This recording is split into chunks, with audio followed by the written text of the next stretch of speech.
It's Monday. I'm the Prez. It's first pitch. Dave Cokin, the legend himself, joining us, and Ralph, the stat man Michaels from Kel Sports, still double branding himself because, hey, it's easy to brand one brand. I want a challenge. I'm going to brand two brands. Ralph, how are you, brother? Doing great. Thanks, Prez. Thanks for joining us on First Pitch. You can get us every day, Monday to Friday, at WagerTalk TV. My kid's walking down the stairs. Yes, there was one that was an intruder or not. No, just my kid, who's not a kid anymore. Just looking out for you, buddy. So I wanted to do the show from the cottage on Thursday and Friday, but I really struggled. The internet was not good enough. It's barely good enough in my own house, let alone in the middle of the forest on a lake. But what a weekend I had. I don't know if you guys follow me on Twitter, Prez at Prez WagerTalk. You would have seen all my pictures. Ralph, did you take a look? I did. You had a water festival. Yes, that I did. Big thanks to Drew Martin for covering on Thursday, and Ralph and Marco for covering on Friday. And just to let everybody know, I am on tomorrow with Drew Martin and Dave Cokin, and then Drew is taking over for a week. I am off with my girlfriend, my brother, and his girlfriend. We're heading down to Nashville for 3 days and Memphis for 3 days. So if you guys have suggestions on what to do in those two towns, given that I can't barbecue, should I do barbecue the whole time? Well, why not? It's fantastic. You can do chicken one day, ribs the next day, chicken again, and whatever. Steaks. It's fantastic. I know. I'm actually looking forward to eating. But I'm actually looking forward to eating now. And I'm going to have a chicken shawarma. Check this picture out, though, boys. Look at that. That's obviously photoshopped. Yeah. That is the 50-year-old Prez. Right there, baby. There's another one for you all. Look at the angle. Look at the water. Another one. Look at that. Look, I have so many. Anyway, I went hydrofoiling for the first time ever. It's a surfboard that sits about this high above the water. You have a remote control, and it can take you up to 30 miles an hour. And basically you surf the lake. It was beyond incredibly fun. Okay, so with all that said, I've only rambled for 2.5 minutes. Let's tell you what's going on at WagerTalk.com and start getting into the games. Tony Finn, a 3-0 perfect weekend for him. He's absolutely rolling right now. 5% play yesterday. He won it. And today it's $9 Mondays over at WagerTalk.com. He's our featured handicapper, and he's got a National League Game of the Week, so check that out. As well, Dave Cokin, we got to get a promo up for your college football, brother. 121 units of profit since joining us in college football. A record of 104 to 67, and you already have a play up. Yeah, there's a game in week one that I like a lot, and go get it. I think it's going to win. I'll be adding to it, obviously, but that play, I believe you'll get a better number now than you will when it gets close to game time, and obviously you want to get as much as you can in terms of value. And by the way, I'll throw in quickly 7-1. Baseball run right now. There's been a lot of baseball runs this summer, but right now on a good one. Yeah, I mean, your baseball's been outstanding, and everyone can listen and hear how good you are just by listening to the way you take apart these games. But honestly, listeners, Dave Cokin puts out a 5% play in college football. You go and buy it. That's just the way it is.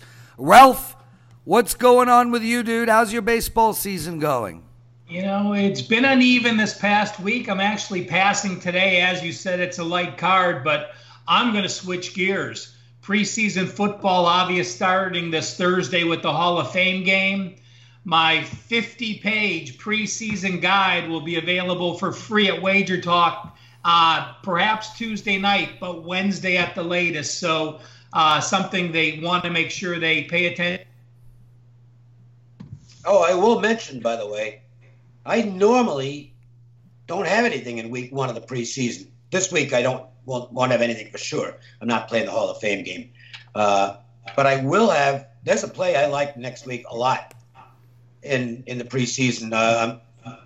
Based on the information I'm seeing and knowing what one of the coaches thinks about preseason, I think there's going to be a really good opportunity. I know that this number will move once it goes up. So as soon as the lines are posted preseason, which I don't know when they're going to go up, but they'll go up sometime this week. As soon as those numbers go up, I will be putting this play on at WagerTalk. And preseason betting is really interesting. I mean, it's literally the only time in any sport where you're betting with information that you don't normally get. These coaches. No, that's true. It's baseball too. Because now it didn't used to be this way, but now in baseball, with most teams, we're able to get their rotation breakdown before the game starts. So, the information age that we're in right now, as far as sports betting is concerned, it's sensational for the bettors. We have more of an edge than we've ever had before. Prez talking about preseason, the one thing I always say, preseason football is the only time in sports where you can bet on a coach that wants to win against a coach that doesn't care to win. And no other sport can a team go out and tank and tell you they're going to tank, and it's still legal to bet on it. So great value if you study the information. I know this will sound ridiculous, and to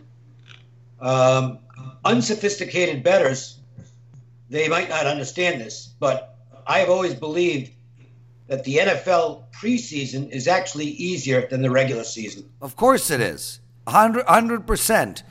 But most people say you're betting on games that don't count. They count as far as the betting is concerned. Yeah, no, and it's what Ralph said. I mean, you have coaches that want to take teams into the regular season feeling good about themselves and with wins under their belt. And then you have other coaches that simply just don't care. And not only do we know which coaches they are based on history, but they literally have a press conference and tell you.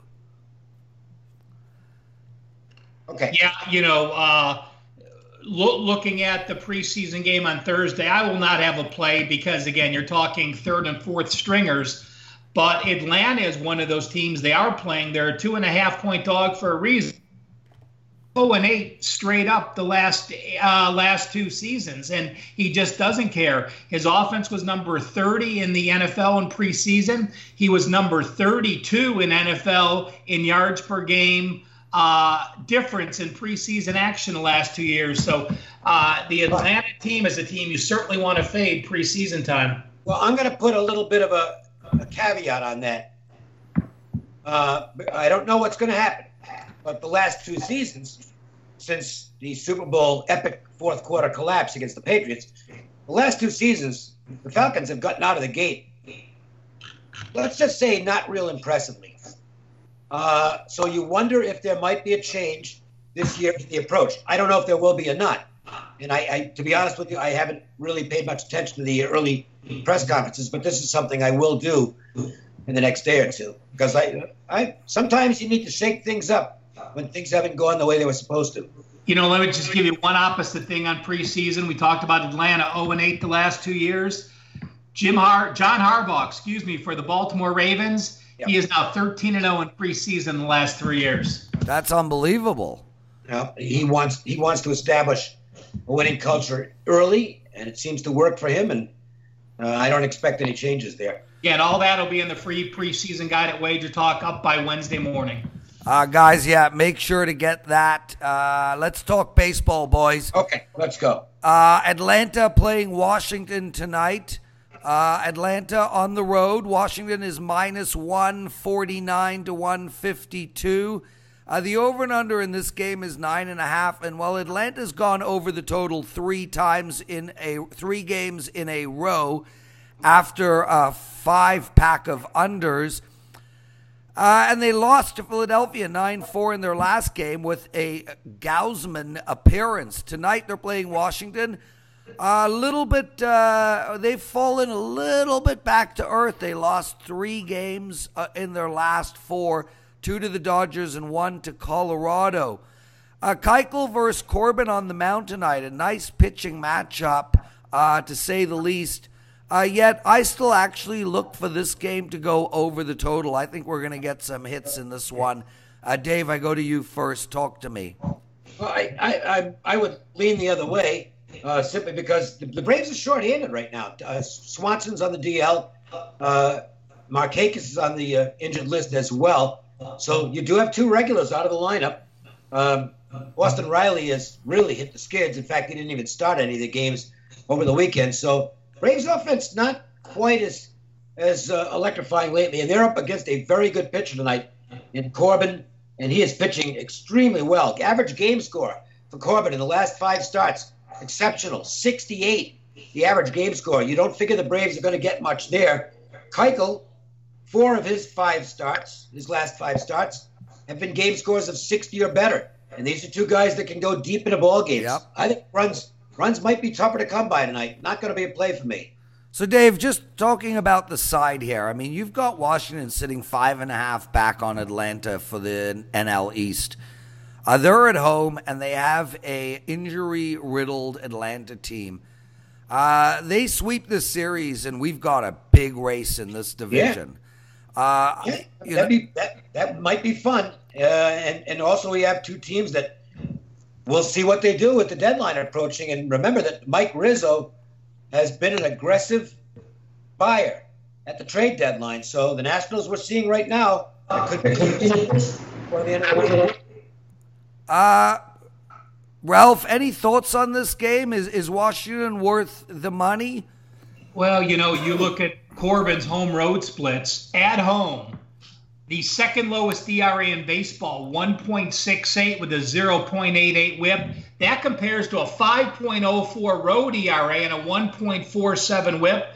Also, I agree with the under. 7 of 10 starts at home for Corbin have gone under the total. And Dallas Keuchel has made 7 starts for the Atlanta Braves, all 7. He's Ralph Michaels. I'm the Prez. Dave Cokin with us. Where you're watching First Pitch, and Marco D'Angelo, my partner, just texted me. He needs money. He needs money to pay payroll. Ralph, should I get it to him today or make him wait? Well, he stresses out when you don't have it to him, and I got to deal with him now that I moved on his side of town, so please get it to him. Arizona tonight playing Miami. Arizona zigzagging. Loss, win over their last 6 games. Miami's won 4 of their last 5 games. And the great Caleb Smith on the mound, pitching against Merrill Kelly. Miami is a very short favorite. I mean, we basically have a pick 'em here at -109. And Dave, I can get Caleb Smith on the mound for -110 playing against, I think, a mediocre team at best. I got to believe there's value here on Miami. I don't know about value because they are a small favorite now. So it's kind of moved into the price range where the word value no longer applies, but you can still think Miami's going to win the baseball game, which I can't really argue with that. The Diamondbacks have lost Kelly's last 5 starts. The Marlins have won all 4 of Caleb Smith's starts since he came back from his injury. And he's probably the better pitcher here. Game score in those last 4 starts for Caleb Smith is an impressive 61. That's well above the 50 average. Kelly's a little weird in terms of the pattern that he follows, because most rookie pitchers, and I consider him a rookie even though he's kind of a veteran, having come over from Korea where he pitched for a few years. Kelly gets better as the game goes along. That's not normally the pattern that young pitchers will follow. They usually can fool guys early and then they get found out late. I would lean Marlins here, but at the price, I don't know that it offers enough value for me to get involved. Ralph Michaels, any thoughts on this game? I like Miami. Dave likes Miami. Well, you're looking at Smith, and first of all, you have to say the Marlins are a favorite, and you sort of put an exclamation mark on that. They've only been a favorite 4 times this year. They have gone 3-1, including Smith's last start in the favorites role. But I agree. You look at Merrill Kelly, a road ERA of 4.68 and a road WHIP of 1.41. Arizona's lost each of his last 5 starts. An interesting note: Dave talked about how Kelly gets better. Khalid Smith, he has a 5.06 ERA in the first inning. So, perhaps a first inning run being scored here might not be a bad way to go.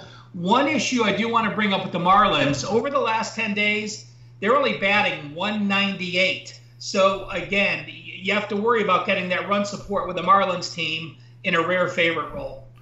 This game is really interesting, Dave. Pittsburgh versus Cincinnati, and I'll tell you why from my perspective. I think Cincinnati is clearly one of the bottom feeders in this league, if you will. They're 48-55. They've had a good couple of runs throughout the season, but on a whole, they've been struggling. But they're playing a Pittsburgh team that is just god-awful. I mean, this team has lost 8 in a row, and if you go back over their last 30 games, it just keeps getting worse. But here you have a Cincinnati team that has won 2 in a row and 4 of 6. But I can't really justify them at minus 190 against anybody.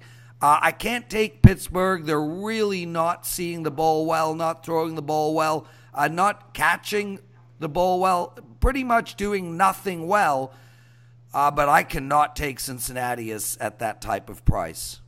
Well, I can understand that, but I wouldn't want Pittsburgh either, especially when I agree. I mean, the streak is in play here. The streak. This guy's been pitching since, I think, 2011. Now, there were some years where he had no starts, where he was pitching in the bullpen. For his career, this is one of the most bizarre streaks you'll ever find. Jordan Lyles has made 18 starts in the month of July in his major league career. And his team has lost all 18 of those starts. You'd think that somewhere they would have won one by accident. He's in terrible form. The team's lost his last 8 starts, period. And Sonny Gray, very quietly, is one of the hottest pitchers in baseball. Yeah. Game score, last 5 starts, average game score, a whopping 70. Remember, 50 is average, 70.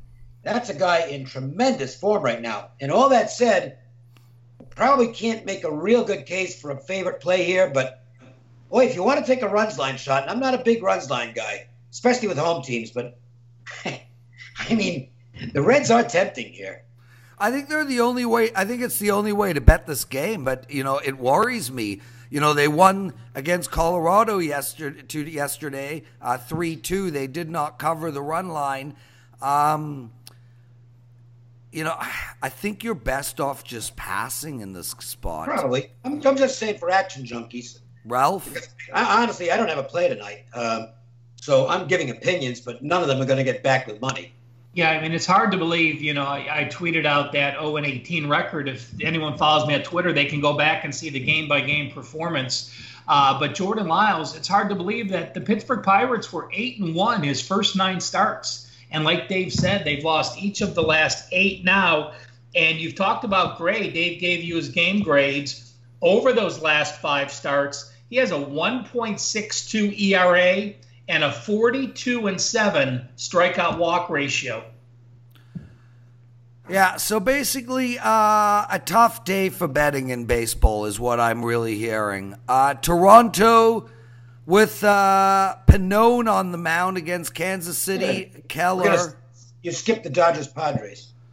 Well, that's Rockies. I beg your pardon. I'm just dying to get to the Toronto game. Dodgers against Colorado. And this LA team, I mean, they had a sustained losing streak yet this year. They just went into Washington. They won 2-1. They did lose their last one, 11-4. And Colorado's in bad form. They lost 2 in a row to Cincinnati. They've lost 5 of 7. They've lost 7 of 10. And we've got another Gray on the mound, John Gray against Miata, who is a hell of a pitcher. The Los Angeles Dodgers find themselves at minus 127. And, you know, the line came out at minus 155, Dave. It's been bet down a lot. And I don't understand it, to be honest with you. I mean, that's just a value grab on numbers. 155 was absurd. Yeah, but no, I'm with you. But now where we're at 127, at 155, it's an outright pass for me. At 127, I think the Dodgers are worth a look. I mean, this team wins on the road. This team beats every other team constantly. Colorado is not a very good baseball team, 8 games below 500, and the Dodgers have a much better pitcher on the mound. I don't think I'd agree with that. I don't think Maeda is a much better pitcher than John Gray. I think they're pretty close. Gray is the one who's more capable of going out and having the dominating start. He's also a little inconsistent with his command, which can get him into trouble. But if you were giving me a choice between the two pitchers, I'd take John Gray over Maeda. Maeda's steady, not great. He's the back-end guy in the Dodger rotation, in my opinion. I would have leaned Rockies at the price. The price is no longer available, so now I just stay out of it completely. But that game had gotten my attention yesterday afternoon when the opening line came out. I thought it was too high. Yeah, I mean, to me, it's like take the Dodgers on the run line and Cincy on the run line. I think that's a fairly good parlay based on how much it will pay. Ralph, what do you like in this game? Well, you know, you talked about the Dodgers and how they haven't had bad losing streaks, but I can tell you this. Maeda, since June the 1st, is 0-5 as a starter. Maeda's last 9 starts, the Dodgers are 3-6 in his 9 starts. So there has been some chink in the flaws. He hasn't pitched as bad as having an 0-5 record, but there's times just a pitcher doesn't get run support. And he's the guy that's had that, where he's only given up 3 runs in 8 innings, but hasn't gotten the run support. And Dave and I have talked about this numerous times on Sportsline, that it's certain pitchers just don't get certain run support. And this is the guy that's done that. You know, he's 6-11 over under his 17 starts because he's pitched okay and hasn't given up those runs. John Gray at home, everyone talks I can't play the unders in Colorado. This total's 13. John Gray at home is 2-7 over under, even with those high totals. But I will say this, there's only been 11 totals of 13 or higher this year. One of them, the Red Sox, Yankees, the rest, all the Rockies. And they are 8-3 to over with that very inflated over-under number. Sorry, what is the total record? 8-3 over-under for totals 13 or higher this season. Yeah, so 8 of them have gone over the total. And this was also on a line move. It came out at 12.5. So, yeah, I mean, they're expecting a big hitting game in Colorado tonight. And in that ballpark, I mean, the ballpark is obviously a hitter's haven to begin with, and then you throw in hot weather as well, and it's just an absolute launching pad. Dave, 2 unbelievable games in Tampa Bay, the Tampa Bay-Toronto. They were. Yeah, 10-9 win for Toronto, then a 10-9 loss for Toronto. Your buddy Aaron Sanchez back to his old form of sucking. They're playing Kansas City tonight. Kansas City's lost 3 of 4. And now we've got a Stroh trade. Before we even talk about this game, well, what do you want to talk about? What was the trade? Did this just happen? No, didn't they trade? Oh, Stroman. You mean Stroman? Yeah, to the Mets. You said Stroh, and I thought there was something with the Astros. Stroman is. The Mets are going to hold on to him. They'll trade Syndergaard in all likelihood. And Stroman gets to go home because he's a New York kid, and he's pretty excited about it. He should pitch well for them. He's a good pitcher. It's a very interesting trade, though, don't you think, Dave? I mean, are the Mets in it? Are they out? Are they buyers? Are they sellers? No, Stroman's under team control through next year. Right. This is a trade that they're hoping will help them be in the race next year. Well, as a Toronto fan, I just firstly I want to let you guys know I went to the Queen concert last night with Adam Lampert singing.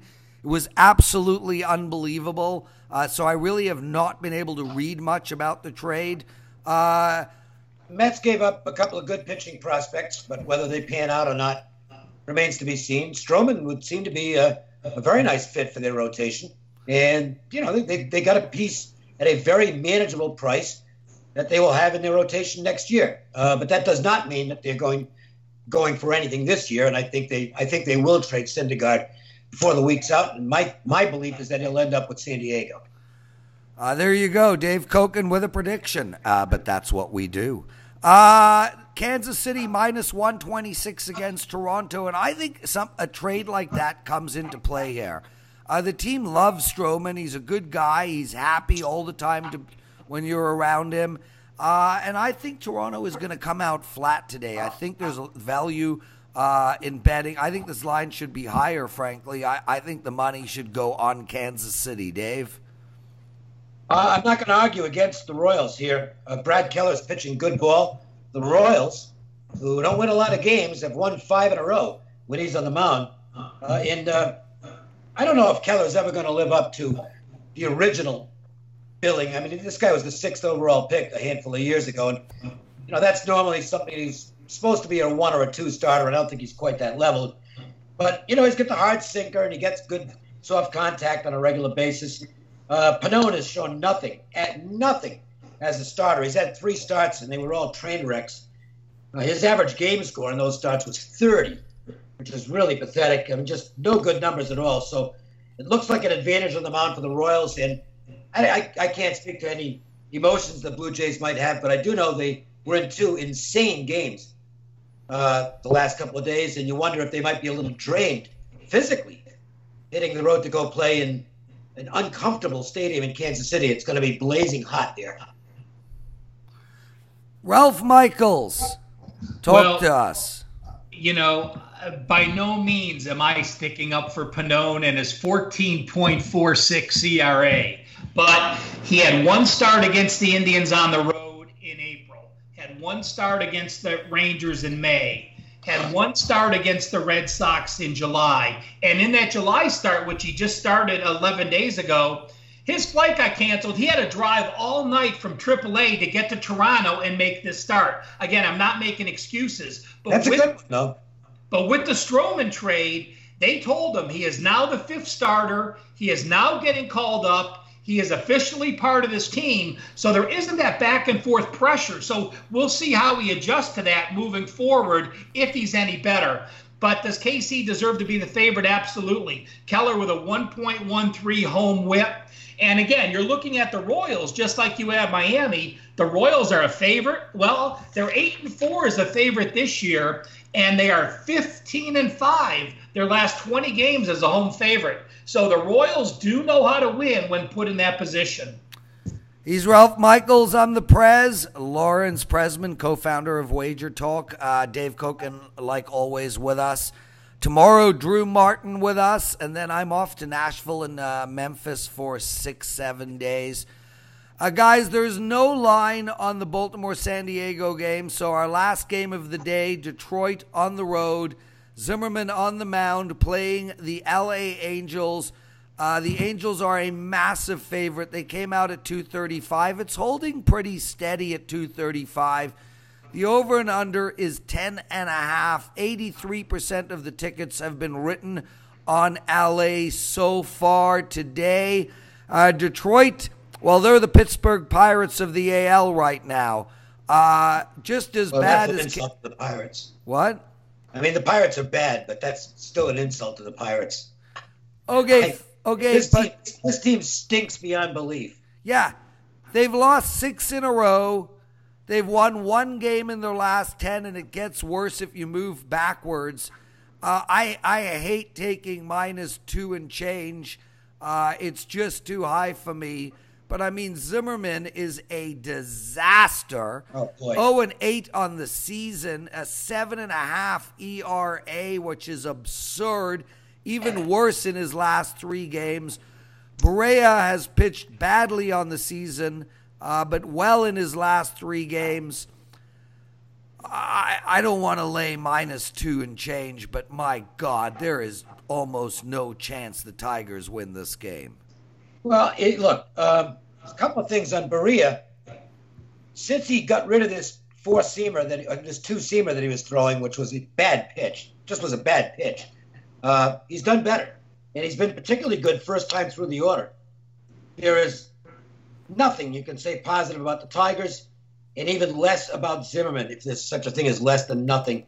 Look at these opposing batting averages. 327 first time through the order, 314, then 348. I mean, you'd think there'd be one stretch through the opposing batting order that he got a few people out. His game score in his last 4 starts, his average game score is 16. That's absurdly awful. Here's the only good thing for the Tigers. The Angels almost got swept by the Orioles.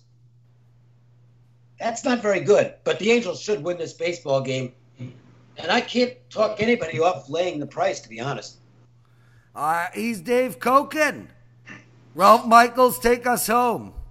Well, Dave talked about a 16-game grade for Zimmerman in July, his last 4 starts.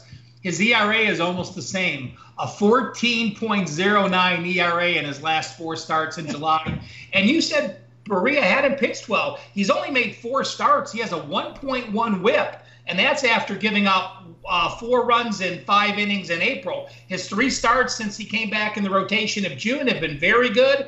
Again, the only thing that's scary about the Angels is, boy, they played with a lot of pressure, losing as a 220 favorite against the Orioles on Thursday, a 185 favorite against the Orioles on Friday and Saturday. And I will say one thing, we're not going to talk about the Orioles, but, as you know, Prez, every Monday I do a WagerTalk MLB Hot or Not that's available on my page at WagerTalk.com if you go to the Cal Sports page.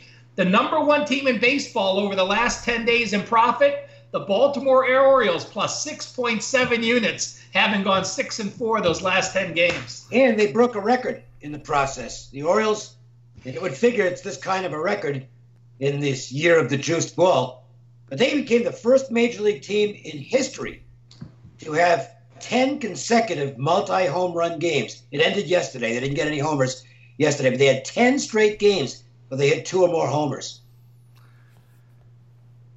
Packed with information. Well, that's what we're supposed to do. I'm the Prez. That's it for the show, boys. Tomorrow, me, Dave, and Drew. Ralph, thank you so much, brother. Guys, make sure to check out Ralph's NFL preseason preview. It's up on Wednesday. But the most important thing you can do right now is head over to WagerTalk.com and buy Dave Cokin's 5% play for Week 1 in college football. I'm out, boys. We'll see you tomorrow. Prez, enjoy your trip. So long.